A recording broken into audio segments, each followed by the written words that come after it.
Draw your blades! Forward, with me! Ancient history was always one of the court classes I tried to skip. Then, the textbook got to King Rolan, and I realized some legends were never meant to stay on the page. Have you seen the little fox wandering the streets of Savannah? It has all kinds of animal friends, and every now and then it says something strangely old-fashioned.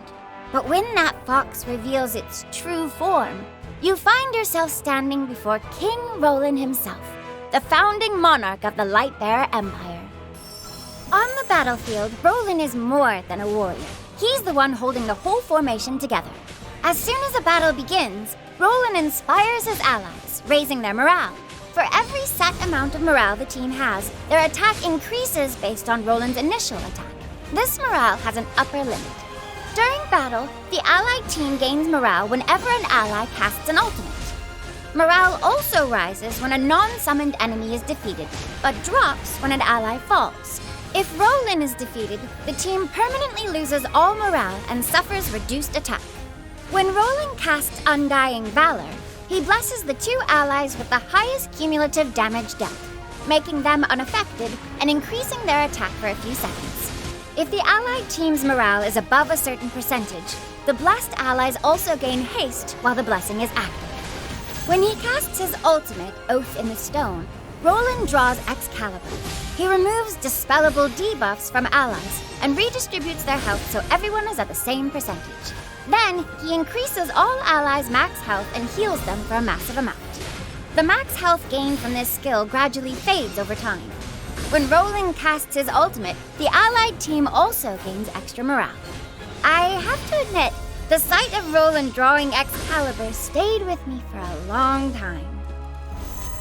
With Clemency's Edge, Rolan targets the area with the most allies, restoring health to allies within one tile, and reducing the damage they take for a few seconds.